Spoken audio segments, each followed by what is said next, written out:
The late-night flight from New York to Los Angeles was almost completely booked when a quiet man in a faded jacket led a small boy down the jetway, their unhurried footsteps swallowed by the noise of travelers moving in every direction around them.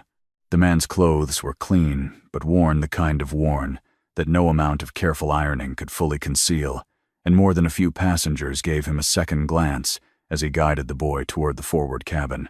When the two of them settled into their business class seats, a flight attendant approached with a smile so professionally calibrated it barely qualified as one, and told him, in the velvet tones of someone who preferred not to cause a scene, that there seemed to have been a mistake. He said nothing at first. He simply reached into his jacket. But before anything else could happen, the cockpit door opened and the man who stepped out looked across the cabin and stopped. And something in the air changed. Not loudly, but completely. What would you do if someone tried to make you feel like you didn't belong, and then watched as the whole world quietly corrected itself?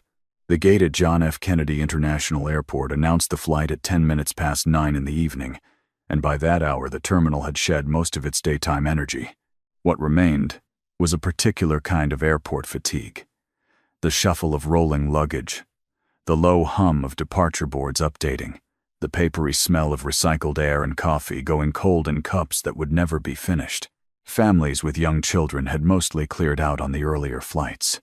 What was left now were business travelers with loosened ties and laptops already open in their laps, and a few couples who had learned, after years together, how to exist side by side in comfortable silence. Wyatt Cole moved through the terminal without hurry, which was its own kind of statement, in a place where everyone seemed to be urgently going somewhere. He was 32 years old, though in the terminal's harsh fluorescent light he could have passed for a few years older.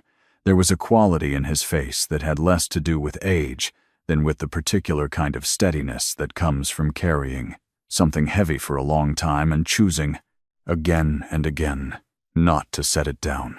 His jacket was a dark navy canvas, the kind sold in workwear catalogs, and it had clearly seen a few winters.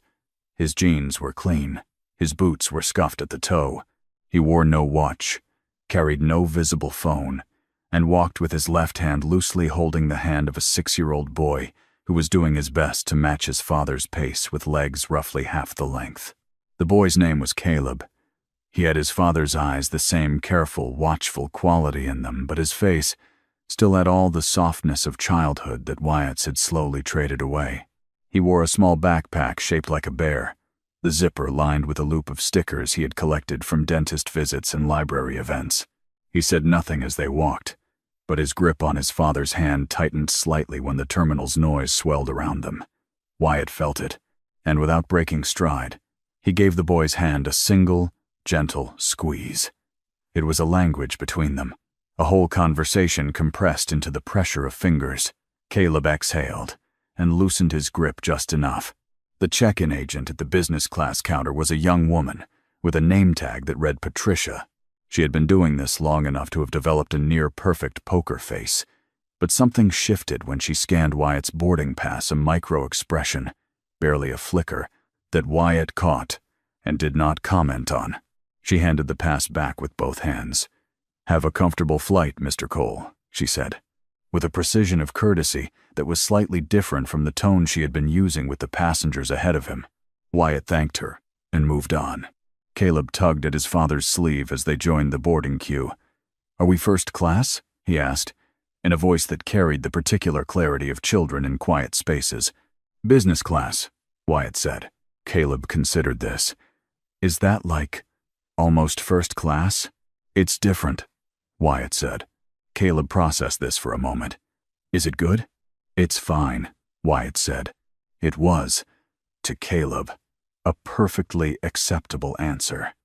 He readjusted his bare backpack and followed his father down the jetway.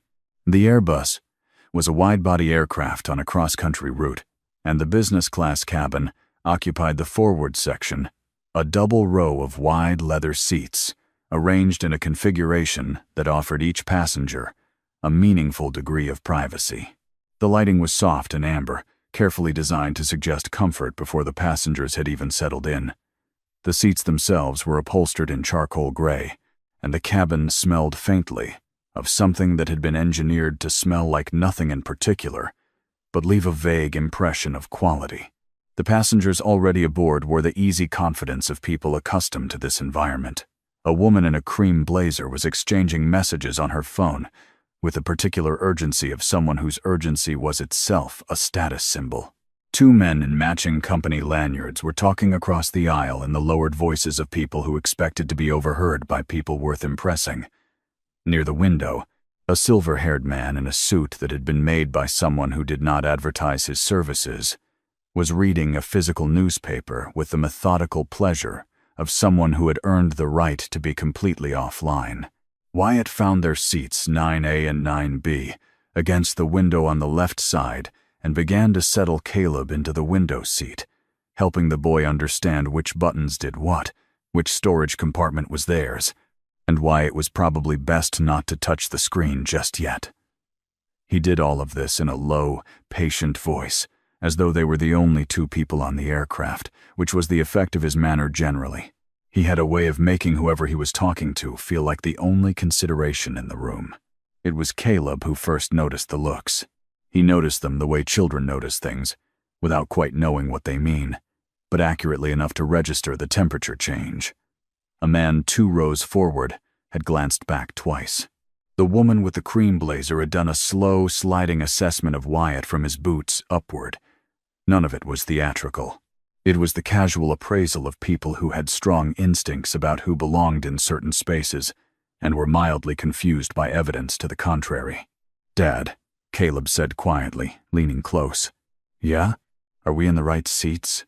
Wyatt looked at the seat numbers, then at their boarding passes. 9A and 9B, he said.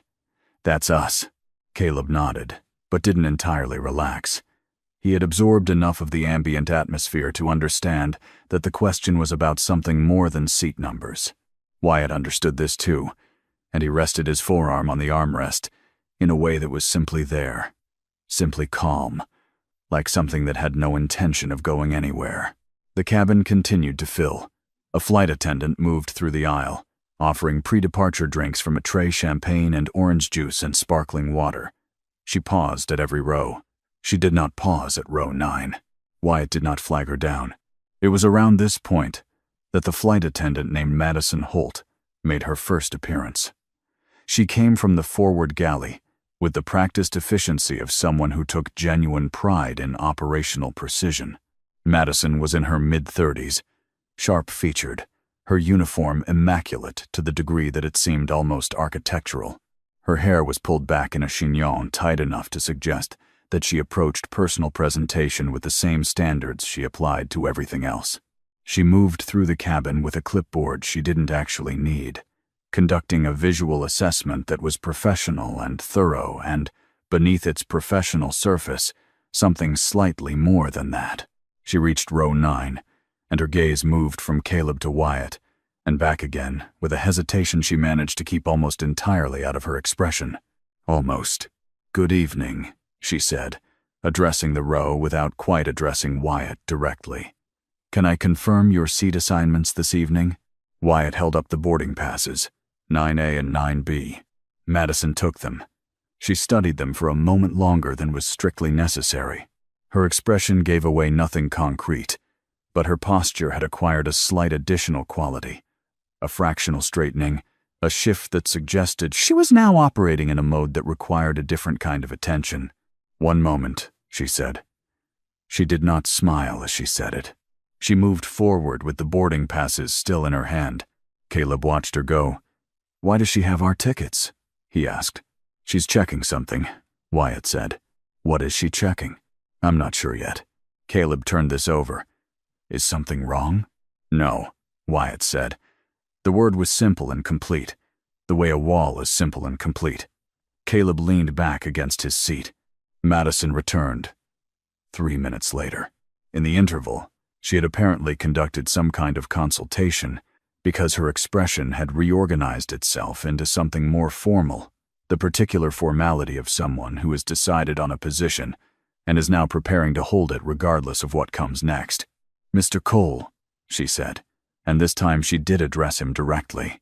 "I'm sorry for the inconvenience, but I'm going to need to ask you to step out of your seat for just a moment while we verify your reservation." The couple in row 8 had gone quiet. The man with the newspaper had lowered it by a few inches. The woman in the cream blazer had stopped typing. Wyatt looked at Madison steadily. He said nothing for a moment. Then, "The seats are confirmed. Both of them. You have the boarding passes." "I understand," Madison said, in a tone that communicated clearly that understanding something was not the same as agreeing with it. "There may be a discrepancy in our system. It won't take long." What she did not say, what she was very careful not to say, was what she appeared to mean, which was that a man dressed the way this man was dressed, traveling with a small child, in these particular seats, at this fare level, was an anomaly that required resolution before she was comfortable proceeding. She had not phrased it this way. She had been trained not to phrase it this way. But language is only one of the ways that meaning travels between people, and every adult in the nearby rows understood the subtext without difficulty. Caleb looked at his father. His hand found Wyatt's arm. From 2 rows back, a man in a charcoal suit leaned forward slightly. He had the broad shoulders and easy authority of someone accustomed to having his presence resolve ambiguities in his favor. "Is there a problem with this section?" he asked Madison with a particular brand of helpfulness that is really an exercise of leverage. "Because I have a connection." "Everything is being handled, Mr. Baxter," Madison said, with a quick, smooth reassurance that was noticeably warmer than the tone she had been using with Wyatt. Wyatt noted this. He did not comment on it. "There's no discrepancy," he said to Madison. He kept his voice at the same register, low, unhurried, not conciliatory but not confrontational either. "The reservation was made through the airline's corporate portal 6 weeks ago. If you need the confirmation number, I can give it to you." Madison's expression tightened at the temples. "That would be helpful," she said. Wyatt told her the confirmation number from memory, 11 digits, recited with the same flatness with which someone might read a street address they had memorized long ago. Madison wrote it down. She did not look entirely confident about what she expected to find when she checked it. "Please remain seated," she said, in a tone that suggested the opposite was what she preferred. She turned and went back to the galley. Caleb's grip on his father's arm had not loosened. "Are they going to make us leave?" he asked. "No," Wyatt said. "How do you know?" "Because we paid for these seats," Wyatt said, "and we're allowed to be here." He said it simply, as a fact, the way one states that the sky is a particular color, not defensively, not as a declaration of anything, simply as the truth of the matter as he understood it. Caleb processed this. He loosened his grip, but kept his hand on his father's arm. The seconds that followed had the particular texture of a held breath. The cabin was still boarding passengers making their way down the aisle, lifting bags into overhead compartments, but in the forward section, in the rows near 9, the air had a different quality. Conversations had quieted. Attention had reoriented, with the discreet but unmistakable focus of people watching something they didn't want to be caught watching. Madison returned from the galley with a second flight attendant, a younger man named Derek, whose expression was carefully neutral in the way of someone who had been asked to be present without being asked to take a position. He stood slightly behind and to the left of Madison in the aisle, which gave the whole situation a dimension of formality that it had not quite possessed before.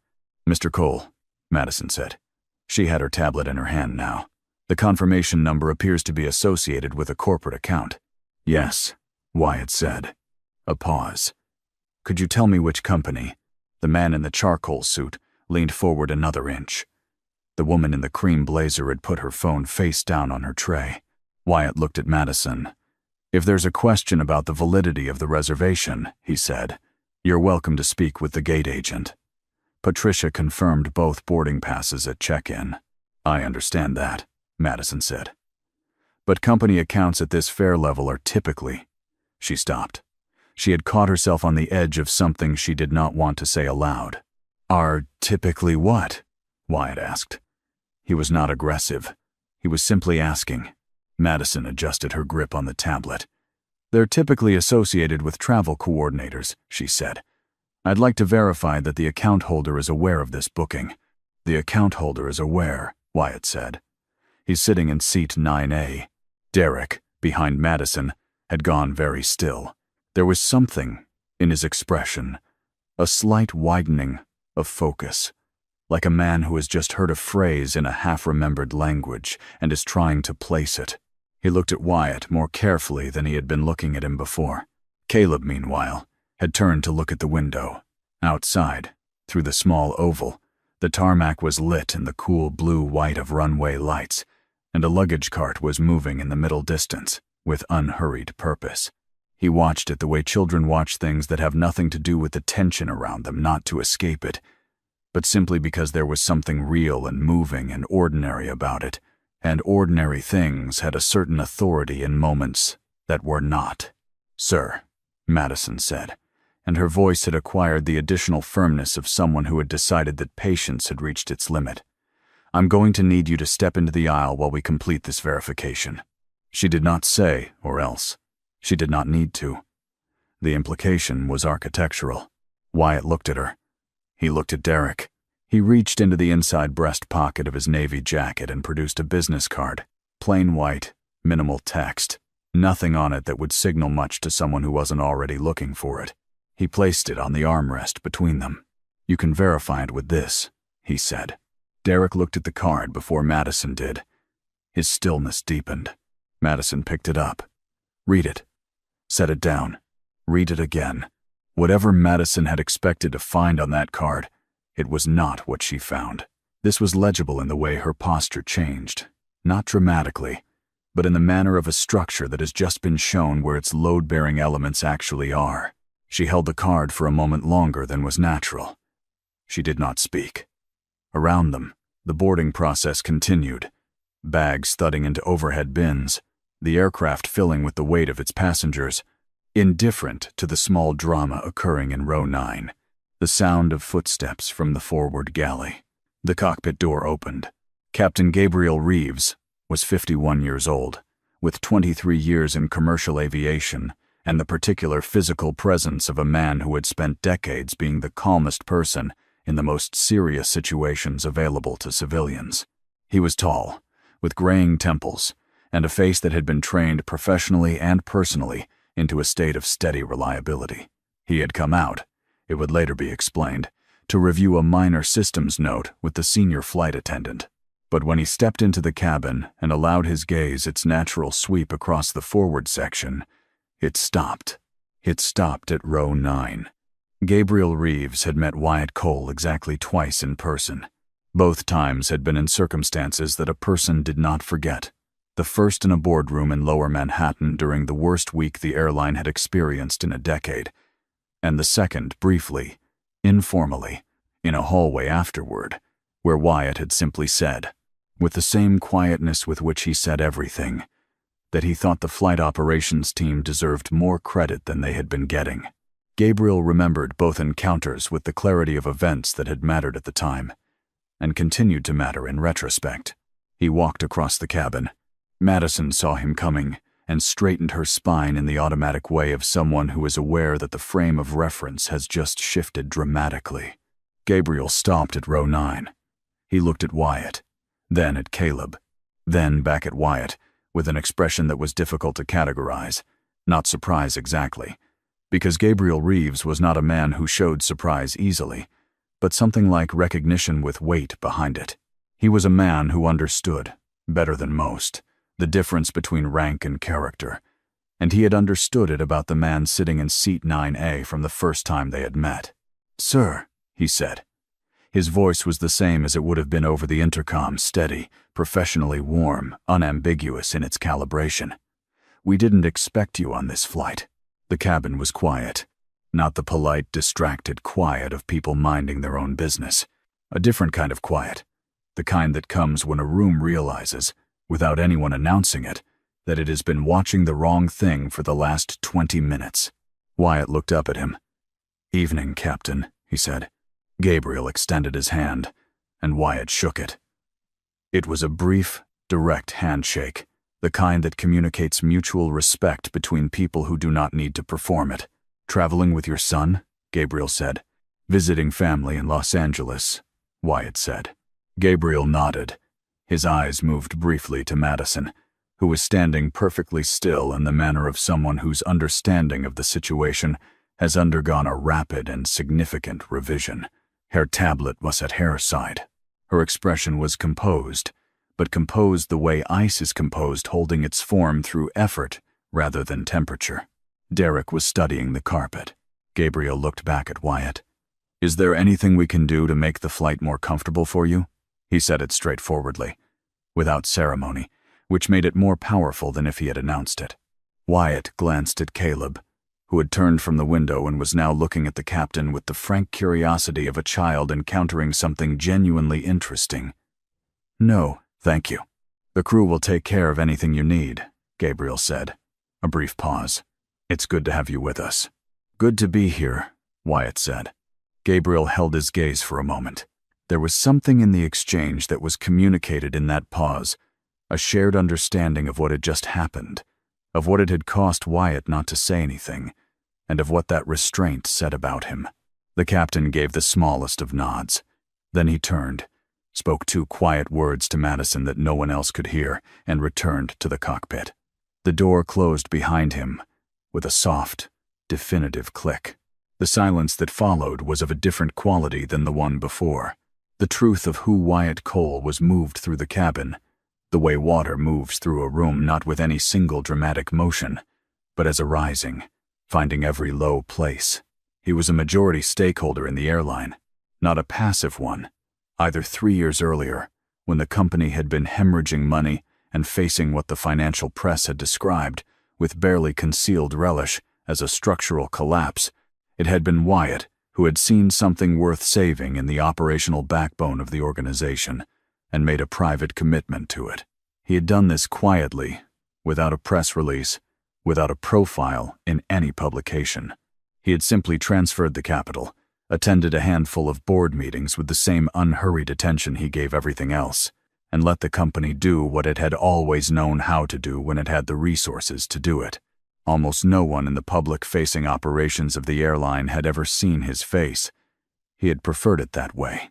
Mr. Baxter in the charcoal suit had leaned back in his seat and was studying the magazine pocket in front of him with intense interest.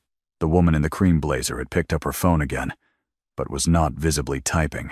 The silver-haired man had raised his newspaper back to reading height with a deliberateness that was itself a statement.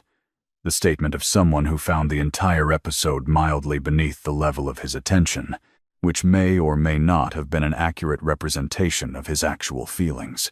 Caleb looked up at his father. "Dad," he said, in a voice that was quiet but not quite a whisper, "do you know that man?" Wyatt considered this for a moment. "A little," he said. Caleb looked toward the cockpit door, which had now closed entirely. "He seemed like he knew you more than a little," the boy said, with the logical precision of a 6-year-old who takes language seriously. Wyatt looked at his son. Something moved through his expression, not quite a smile, but the thing that precedes a smile, the settling into warmth. "Get comfortable," he said. "It's a long flight." Madison Holt stood in the aisle for a moment that felt much longer than it was. The boarding passes were still in her jacket pocket. Wyatt's business card was in her other hand. She was a meticulous woman, a professional woman, a woman who had built her reputation on doing her job correctly, and she was now processing the information that she had, in the last 20 minutes, applied a level of scrutiny to one passenger that she had applied to none of the others around him, on the basis of evidence that had amounted to nothing more than the distance between what a man looked like and what she had assumed he was permitted to be. She understood, with the sudden and clarifying force of someone who has been moving in the wrong direction and has only just realized it, that the discrepancy she had been looking for had never been in the reservation system. She turned toward row 9. Wyatt was helping Caleb figure out the headphone jack. The boy wanted to watch something on the screen, and the cable connector was being uncooperative. It was a small, domestic task, completely ordinary, and Wyatt was giving it the same full attention he gave everything. "Mr. Cole," Madison said. He looked up. His expression had no edge in it, no readiness for an apology or a confrontation. It was simply open, waiting, in the way of someone who does not pre-assign meaning to things before they arrive. "I owe you an apology," Madison said. She said it cleanly, without preamble, the way a professional admits an error, without excessive self-flagellation, and without minimizing it either. "The way I handled this was not consistent with how we treat our passengers. I'm sorry. And I'm sorry your son had to sit through any of it." Wyatt looked at her for a moment. Then, "I appreciate that. It was not dismissive. It was not generous in an ostentatious way. It was simply the acknowledgement of someone who had received something real and was treating it as such, neither inflating it into a scene nor deflecting it away." Madison gave a small nod. "Is there anything I can bring you before we push back? For you or for?" She glanced at Caleb, who was now looking at her with the unguarded interest of a child who had just been included in an adult conversation. "Caleb," the boy supplied helpfully. Madison looked at him. Something in her expression shifted not sentimentally, but in the way of a person returning to herself after a period of being slightly outside herself. "Is there anything you'd like, Caleb?" Caleb considered this with the gravity of someone conducting a meaningful assessment. "Do you have orange juice?" he asked. "We do," Madison said. "Can I have it without ice? The ice makes it watery." "Absolutely," she said. She turned and went to the galley. Behind her, the boarding was completing. The overhead bins were being closed, and the ambient hum of the aircraft was shifting as the ground crew disconnected the jetway. The cabin was preparing for flight. The passengers near row 9 did not, for the most part, speak. The man in the charcoal suit had accepted a glass of water from Madison and said thank you with the slightly deflated courtesy of a man who had overextended himself in a direction he now regretted. The woman in the cream blazer sat with her hands folded on her tray table in the manner of someone waiting for a feeling to pass. The silver-haired man had not looked up from his newspaper, which told its own story. When the aircraft finally pushed back from the gate, the lights in the cabin dimmed further, and the city through the oval windows began to recede the terminal, the runway lighting, the dark geometry of taxiways stretching into the dark. New York at night from a taxiing aircraft has a particular quality. Vast, lit, utterly indifferent to the small human affairs that take place within it, now and always and without exception. Caleb pressed his face briefly to the window before the seatbelt announcement came through, watching the lights with the focused pleasure of a child who finds the world reliably interesting. Wyatt watched him do this and did not look away. Derek, the second flight attendant, passed through the aisle, doing his safety equipment check. When he reached row 9, he paused briefly, just long enough to be deliberate, without being theatrical, and met Wyatt's eyes. "Sir," he said, simply. The word was both a greeting and a kind of acknowledgement of everything the word usually carries when it is said without condition. Wyatt received it with a small nod. The aircraft reached the runway. The engine note changed. The ground began to move faster. Caleb gripped the armrest with one hand and his father's hand with the other as the aircraft accelerated, which is a thing children do almost universally. Reach for the person beside them when the ground falls away. Wyatt led him, turning his palm upward so the boy had something solid to hold.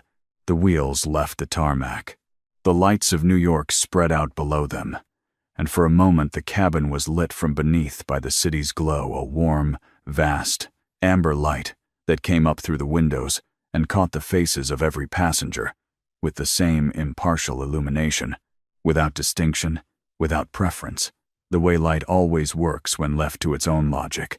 Then the aircraft banked west, and the lights fell behind, somewhere over Ohio, at an altitude of 38,000 feet, with the cabin in its nighttime configuration, and most of the passengers asleep or working in the quiet absorption of their own concerns. Wyatt Cole sat with his eyes open and watched the darkness outside the window. Caleb had been asleep for an hour. The boy had made it through half a movie and a second glass of orange juice without ice, as requested, delivered by Madison, with the careful attentiveness of someone in the process of correcting something, and had fallen asleep with his head against the window, his bare backpack tucked into the storage net in front of him, his small sneakers pointing at the ceiling, with the unself-conscious abandon of a child who trusts completely that someone is watching. Madison had come by twice since the apology. She had replaced Wyatt's drink without being asked, had brought Caleb a blanket and draped it over the boy with a gentleness that required no audience and sought none. She had not been excessive about it, no hovering, no compensatory performance of warmth. She had simply done her job, and done it well, which was more valuable than elaborate gestures, and more honest than theatrical contrition. Wyatt had thanked her each time. He had not made her feel worse than she already felt. He had not made her feel better about it in the false way of someone dispensing absolution to ease their own discomfort. He had simply been present and civil and moved on. Caleb made a small sound in his sleep. Not distress, just the involuntary audio of a child in deep, untroubled rest. Wyatt shifted slightly so the boy's head could rest more easily against his shoulder rather than the cold window. Caleb did not wake. He resettled, and his breathing slowed further, and his small hand found his father's arm in sleep the way it had found it in wakefulness by some instinct that did not require consciousness to operate, that lived below thought in the place where certainty lives. Wyatt looked at him for a long moment. Then he looked back out the window at the dark, moving country below. He held no triumph. He carried no weight of vindication. There was nothing in his face that said he had won something, because he did not think of it that way, had never, in his long practice of not being who people assumed he was, thought of those moments as victories. They were simply the times when the distance between what people saw and what was actually there became briefly visible, and then the world adjusted and moved on, the way it always moved on, toward whatever came next. He had money, a significant stake in this airline, quietly held, the result of a calculated intervention 3 years earlier when the company had been 6 weeks from insolvency, and he had seen in its operations something worth preserving. He had never made a public announcement of this. He had attended a handful of board meetings, approved several operational investments that the flight operations team had been requesting for 2 years without result, and otherwise let the company do what it had always been capable of doing when given the resources. He had never needed anyone in the cabin to know. None of that was what mattered to him on a Tuesday night at 38,000 feet over the American interior. What mattered was the sleeping child on his shoulder. The rest was altitude. The aircraft landed at Los Angeles International Airport at 12:47 in the morning, local time, with the smooth competence of a crew that had been doing this long enough to make the difficult look effortless. The cabin lights came up gradually. Passengers stirred and stretched and began the ritual assembly of their belongings, and the intercom delivered Captain Gabriel Reeves's landing announcement, with the same unhurried precision it had delivered everything else. Caleb woke when the wheels touched the runway. He looked around, with the disoriented alertness of a child emerging from deep sleep, processing his location through the window, through the seat, through the familiar weight of his father beside him. "We're here?" he said. "We're here," Wyatt said. Caleb looked out the window at the lit tarmac, the other planes parked in their rows, the distant terminals blazing white against the dark California sky. He pressed his hand flat against the glass for a moment, a purely instinctive gesture, as if touching the cold surface could confirm the reality of the arrival. "That was a long time," he said. "About 5 hours," Wyatt said.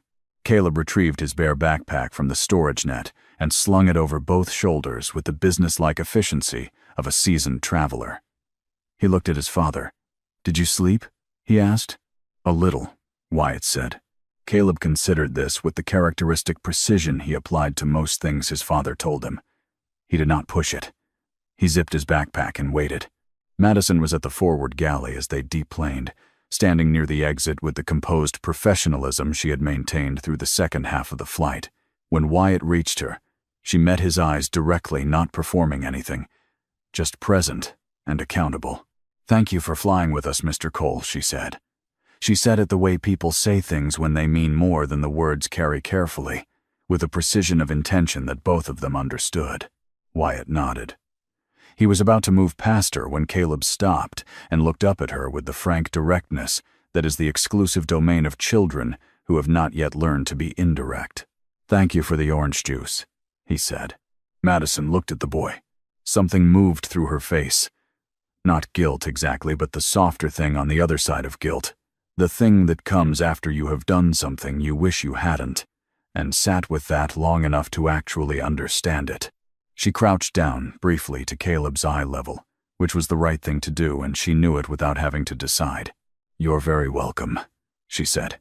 "Come fly with us again sometime." Caleb considered this seriously. "I will," he said, with the gravity of a 6-year-old making a genuine commitment. He took his father's hand again, and they stepped through the door, into the jetway, into the ordinary warmth of an airport at the end of a journey. The thing about a person who does not need to announce himself is that the announcement, when it comes from elsewhere, lands differently. It carries the weight of all the moments of restraint behind it, all the times he could have said something and didn't, all the spaces he occupied without asking the room to rearrange itself around him. The silence is not empty. It is full of everything he chose not to say. Wyatt Cole did not tell people who he was, not because he was ashamed of it, and not because he was performing humility for an audience he needed to impress. He simply understood, through long experience, that the version of him that other people constructed in the absence of information was more revealing about them than about him. He was interested in people as they actually were before the adjustment. The adjustment, when it came, was just the world catching up. The passengers on that flight would not have been able to say exactly when their understanding of the man in the navy jacket shifted, but they would remember that it shifted. They would remember the captain's voice in the cabin, unhurried and unambiguous, the handshake that needed no explanation, the business card placed quietly on the armrest, not brandished, just offered. Some of them, in the days after, would find themselves thinking about the 6-year-old who asked for orange juice without ice, who fell asleep on his father's shoulder somewhere over the middle of the country, one hand resting on his father's arm even in sleep, trusting completely in the steadiness that had always been there. The man who had been asked to move was the man around whom the entire cabin had quietly, without ceremony, reorganized itself. He had not asked it to. He had simply remained. He had sat in the seat he had paid for, spoken when spoken to, and asked nothing of anyone except what every passenger on every flight has a right to ask, to be treated as though they belong. That, in the end, is the kind of standing that no one can take from you, not by redirecting a look, or questioning a reservation, or letting a tray of drinks pass by your row without stopping. It does not require an announcement. It requires only the patience to outlast the assumptions of people who have not yet looked carefully enough. The man who appears to have the least to prove is often the man who has already proven everything. He just didn't feel the need to tell you about it.